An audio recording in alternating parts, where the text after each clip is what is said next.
दोस्तों नमस्कार, मेरा नाम रविकांत भारती है। राहुल गांधी को बहुत बड़ी जीत मिली है और सुप्रीम कोर्ट ने राहुल गांधी पे जो मोदी सरनेम वाला मामला था उस मामले में राहत देते हुए उनको जो 2 साल की सजा हुई थी उस पर रोक लगा दिया। अब जो संसद भवन से इनको तुरंत आनन फानन में जो संसद भवन से बाहर किया गया था, अब यह पुनः संसद भवन में भी जाएंगे। इनका बंगला भी खाली करवा दिया गया था। और राहुल गांधी की गलती क्या थी? इनकी गलती यह थी कि यह मोदी की आंखों में आंख डाल के सवाल पूछते थे। यह जो है कोई भी मुद्दा आता था उस पर मुखर होकर बहुत ही बेबाकी से सवाल किया करते थे और जो अच्छा नहीं लगता था।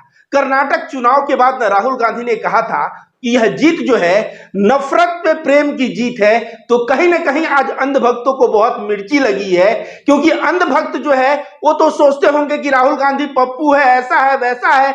इतना मेहनत करके, इतना खर्च करके अपनी ऊर्जा राहुल गांधी को वो पप्पू बनाने में लगे थे, लेकिन राहुल गांधी का ब्रांड डे बाय डे जो है बढ़ता जा रहा है। दोस्तों सुप्रीम कोर्ट जो चंद्रचूड़ है, यहाँ पे जो है फैसला चल रहा था और फैसला चला तो उसमें क्या नतीजा आया? इन्होंने बहुत बड़ी राहत दी राहुल गांधी को। अब कहीं ना कहीं यह मोदी जी की आंखों में आंख डाल के फिर सवाल करेंगे और भारतीय जनता पार्टी की मुश्किलें सही में बढ़ेगी।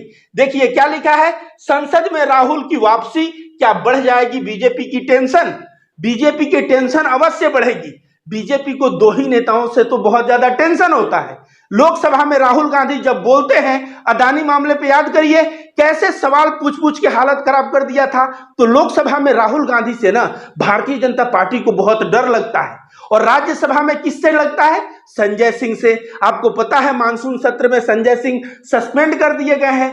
तो भारत में जो भी नेता जो इनलाइटन करेगा, जैसे अंधभक्त गोबर भक्त, उनके सोचने की क्षमता तो लिमिटेड है, लेकिन राहुल गांधी ऐसा सवाल करते थे कि उससे जो है वे लोग इनलाइटन होते थे, उनका भी जमीर जग जाता था कि नहीं आदमी तो सही सवाल कर रहा है। जब संजय सिंह भी सवाल करते थे तो बहुत अंधभक्तों को इनलाइटमेंट मिल जाता था। और इसको देखते हुए कि भाई ये 2 लोग रहेंगे तो अंधभक्तों को भी सोचने वाला बना देंगे, इसको देखते हुए इन लोगों का हमेशा से विरोध होता रहा है। मानसून सत्र में कोई बहाना लेके संजय सिंह को सस्पेंड कर दिया जाता है और राहुल गांधी को जब बाहर किया जा रहा था तब पूरा देश राहुल गांधी के साथ खड़ा था। लेकिन अंधभक्त और गोबर भक्तों में जश्न का माहौल था कि ये पप्पू है तो ये आलू से सोना बनाता है, तो बाहर हो गया, बात करने की तमीज नहीं है, ये नहीं है, वो नहीं है। लेकिन परिणाम क्या हुआ? कर्नाटक में भारी जीत, भारत जोड़ो यात्रा में राहुल गांधी का इतना बड़ा नाम। आज जो है भारत जो सेकुलर देश है ना, कहा जाता है सेकुलर, तो राहुल गांधी चाहे भारत हो या बाहर जाए, जो भारत का शांति, बुद्ध का जो शांति का प्रेम का संदेश है वह जो है पूरी दुनिया को देते हुए नजर आते हैं। और यह कोई माफी वीर की औलाद नहीं है। माफी वीर लोग जो बुलबुल की चिड़िया पे उड़ के जाते थे दर्शन करने के लिए, वो माफी वीर है नहीं। जरा इस खबर को ध्यान से पढ़िए। राहुल गांधी ने सुप्रीम कोर्ट में क्या कहा है? मैं दोषी नहीं हूं, अगर मुझे माफी मांगनी होती तो पहले ही मांग लेता। सुप्रीम कोर्ट में राहुल गांधी ने मोदी सर ने मानहानि मामले पे कहा। मोदी सर ने मानहानि का जो केस था उस पे राहुल गांधी ने कहा कि मुझे माफी मांगनी होती तो मैं पहले ही मांग लिया होता, लेकिन मैं माफी नहीं मांगूंगा। तो इस तरह से राहुल गांधी माफी नहीं मांगे। आप अमूमन देखेंगे कोई अंधभक्त, गोबर भक्त और जो भी नफरतबाजों का ग्रुप है, जैसे यति नरसिंहानंद, कभी रोता हुआ आएगा कि ये हो रहा है, वो हो रहा है, माफी मांगेगा। इस तरह से देखेंगे तमाम, कभी परमहंस आके माफी मांगेगा, अयोध्या वाला। तो इस तरह से तमाम कार्टून जो ये लोग पाल के रखे हैं वे माफी मांगते रहते हैं। अर्णव गोस्वामी को आप देखे होंगे माफी मांगते हुए, लेकिन ये राहुल गांधी है, ये माफी जीवी नहीं है। यह कहीं ना कहीं अपने सिद्धांतों पे चलने वाला इंसान है और इसलिए राहुल गांधी ने डिसाइड कर लिया था भले ही कुछ भी हो जाए लेकिन मैं माफी नहीं मांगूंगा क्योंकि मैं गलत नहीं हूं। अब देखिए राहुल की संसद सदस्यता बहाल होगी। ये बहुत बड़ा सरदर्द है भारतीय जनता पार्टी के उन नेताओं के द्वारा जो राहुल के सवालों से जिनको कुड़ मचती थी। और स्मृति ईरानी राहुल गांधी भले संसद में नहीं है, लेकिन वो संसद में एक ही नेता को टारगेट करती थी और वो है राहुल गांधी। तो राहुल गांधी अब आने वाले हैं और अच्छा से बैटिंग करने वाले हैं। आपको बता दें दोस्तों कि राहुल की जब संसद सदस्यता बहाल होनी है तो 8 अगस्त को अविश्वास प्रस्ताव है। और अविश्वास प्रस्ताव में अगर राहुल गांधी रहते हैं उसका इम्पैक्ट रहेगा। अब यह देखना है कि जिस तरह से आनन फानन में फैसला सजा आते ही इनको संसद से बाहर किया गया था, घर से बाहर किया गया था, क्या उतना ही आनन फानन में इनको संसद में बुलाया जाएगा? या 8 अगस्त का दिन जानबूझ के टाला जाएगा कि 8 अगस्त के पहले राहुल गांधी संसद में ना हो, उसके बाद संसद में हो? वैसे यह एक जोरदार तमाचा है अंधभक्तों के मुंह पे, जो सोचते थे राहुल गांधी अब 6 साल चुनाव नहीं लड़ेंगे, जो सोचते थे 6 साल जो है संसद में अब नहीं दिखेंगे, वह राहुल गांधी संसद में बिल्कुल दिख रहे हैं और दिख ही नहीं रहे हैं, बल्कि इतने बेबाकी से अब सवाल करने वाले हैं कि वो सही में विपक्ष के नेताओं का टेंशन बढ़ा देंगे। और अविश्वास प्रस्ताव के दिन के पहले अगर राहुल रहे तो आप देख लीजिएगा संसद में क्या माहौल होगा। और यह भी देखने को मिलेगा कि जो देश के प्रधानमंत्री मोदी जी हैं, वो अक्सर जो है गोदी मीडिया को एंटरटेन करते हैं, लेकिन प्रेस कॉन्फ्रेंस से बचते हैं, संसद में आने से बचते हैं। लेकिन उस दिन तो आना पड़ेगा, और उस दिन राहुल गांधी जब सवाल करेंगे तो राहुल गांधी के सवाल का जवाब भी देना पड़ेगा। अब आज के दिन क्या हुआ है कोर्ट में, आइए इसके ऊपर मैं पूरा जो है बात बता रहा हूं, पूरा खबर बता रहा हूं। फिर संसद में लौटेंगे राहुल, लड़ पाएंगे 2024 का चुनाव। राहुल गांधी को मोदी सरनेम केस में सुप्रीम कोर्ट ने बड़ी राहत दे दी है। सुप्रीम कोर्ट ने राहुल गांधी को सुनाई गई सजा और दोष सिद्धि पर रोक लगा दी है। सुप्रीम कोर्ट के फैसले के क्या मायने हैं, तो मायने क्या है, लेकिन सबसे बड़ी बात यह है कि राहुल गांधी 2024 का जो चुनाव है वह लड़ पाएंगे। जो उद्देश्य था कि केवल संसद से ही बाहर नहीं करना, बल्कि 2024 में राहुल गांधी चुनाव न कंटेस्ट कर पाए तो अब पुनः चुनाव भी कंटेस्ट कर पाएंगे। यह एक बहुत बड़ा सरदर्द है विपक्ष के पार्टियों के लिए। तो आगे की खबर है कि कांग्रेस और राहुल गांधी के लिए शुक्रवार का दिन बहुत ही शुभ समाचार लेके आया है। अब मुझे डर है कहीं गोदी मीडिया ये न चला दे कि भाई कांग्रेस मुसलमान प्रेमी है, क्योंकि आज जुम्मा है और जुम्मा का दिन कांग्रेस के लिए बहुत शुभ हुआ है। तो तमाम लोग ये भी कह सकते हैं कि अल्लाह जो है कांग्रेस के साथ है और भगवान जो है कांग्रेस के साथ है। लेकिन चलिए, एक गोदी मीडिया के गिद्ध पत्रकार कहीं ये ना कहें कि जुम्मा के दिन ऐसा हुआ है तो मुसलमान का कोई कनेक्शन ना निकाल दे। एनीवे, कांग्रेस और राहुल गांधी के लिए शुक्रवार का दिन शुभ समाचार लेकर आया। मोदी सरनेम केस में सूरत की निचली अदालत ने राहुल गांधी को दोषी करार देते हुए सजा सुनाई थी। सूरत कोर्ट ने इस फैसले के बाद राहुल गांधी की संसद सदस्यता चली गई थी। सुप्रीम कोर्ट ने अब राहुल गांधी को दोषी ठहराए जाने के साथ ही सुनाई गई सजा पे रोक लगा दिया है। तो राहुल गांधी को एक बहुत बड़ा राहत है कि सुप्रीम कोर्ट ने जो सजा सुनाया था उस पर रोक लगा दिया है। सुप्रीम कोर्ट ने कहा कि जब तक राहुल गांधी की याचिका पर सुनवाई पूरी नहीं हो जाती तब तक दोष सिद्धि पर रोक रहेगी। सुप्रीम कोर्ट ने राहुल गांधी को अधिकतम सजा सुनाए जाने पर भी सवाल उठाए।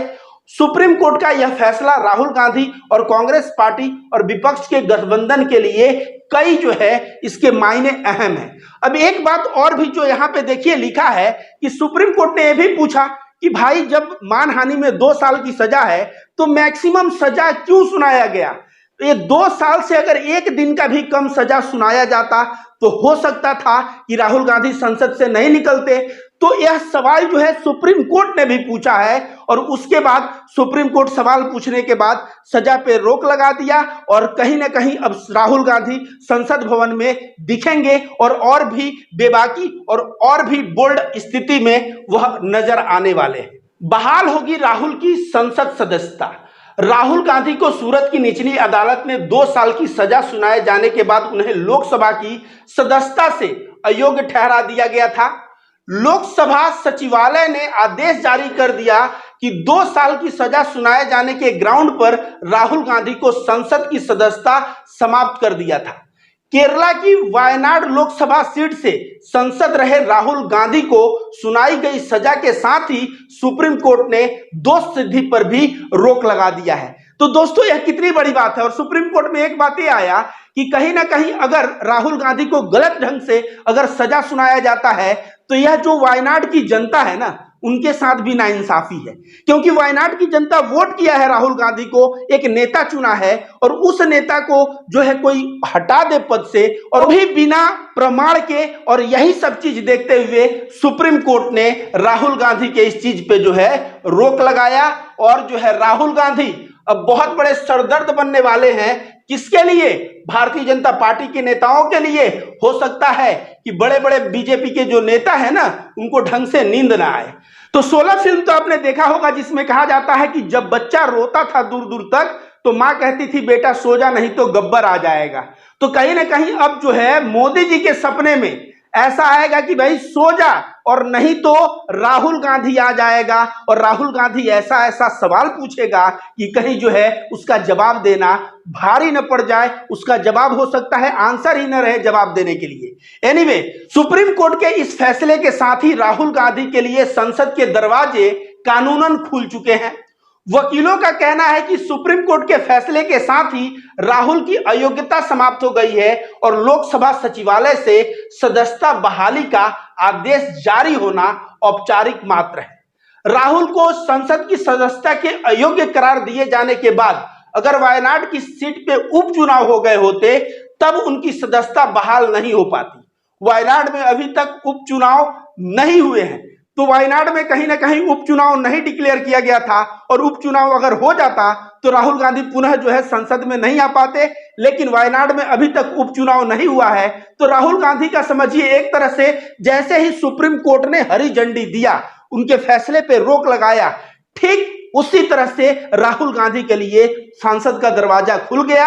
और उस संसद में जाके, अब नया संसद है, वहां पे राहुल गांधी जाके अडानी मामले से लेके हर एक मामले पे मुखर होके, मणिपुर से लेके हरियाणा में जो हो रहा है, जब सवाल करेंगे तो मोदी जी उसका जवाब देंगे। वैसे आपको जानकारी के लिए मैं बता दूं कि राहुल गांधी ही ऐसे पहले सांसद नहीं है जिनके साथ ऐसा हुआ था। इसके पहले ये जो है लक्षद्वीप के एक सांसद थे, उनके साथ यह हो चुका था, और वो जो है फिर से उनकी भी बहाली हो गई थी जब सुप्रीम कोर्ट में गए थे। तो देखिए, लक्षद्वीप के एनसीपी सांसद मोहम्मद फैजल को जनवरी में अयोग्य घोषित किया गया था, लेकिन उनकी सदस्यता मार्च में तब बहाल की गई जब वे सुप्रीम कोर्ट गए।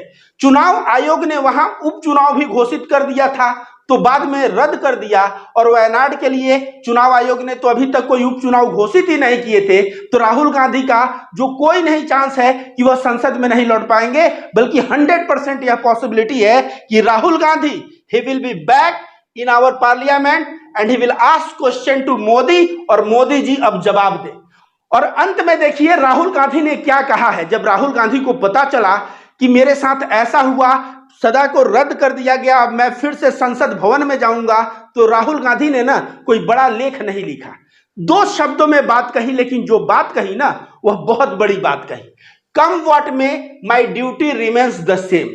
मतलब कुछ भी हो जाए, चाहे कुछ भी हो जाए, मेरा जो ड्यूटी है ना वह वही है, सेम ड्यूटी है। और ड्यूटी क्या है? Protect the idea of India. जो भारत का आइडिया है उसको प्रोटेक्ट करना। अब भारत का आइडिया क्या है? भारत का संविधान भारत का आइडिया है। भारत का आइडिया क्या है? सभी धर्म के लोग जो है मिलजुल कर रहे हैं, सभी जाति के लोग मिलजुल कर रहे हैं। जिस तरह से मणिपुर में बहुसंख्यक की राजनीति हो रही है, मेतिकू की, और भारत में अन्य राज्यों में मुस्लिम हिंदू, इस तरह से बहुसंख्यक और अल्पसंख्यक की लड़ाने का आइडिया ऑफ इंडिया नहीं है। आइडिया ऑफ इंडिया भारत का संविधान है जो बाबा साहब अंबेडकर ने हम लोगों को दिया, और वह ये है कि सभी नागरिक भारत में एक समान है और सभी नागरिकों के अधिकार भी एक समान है।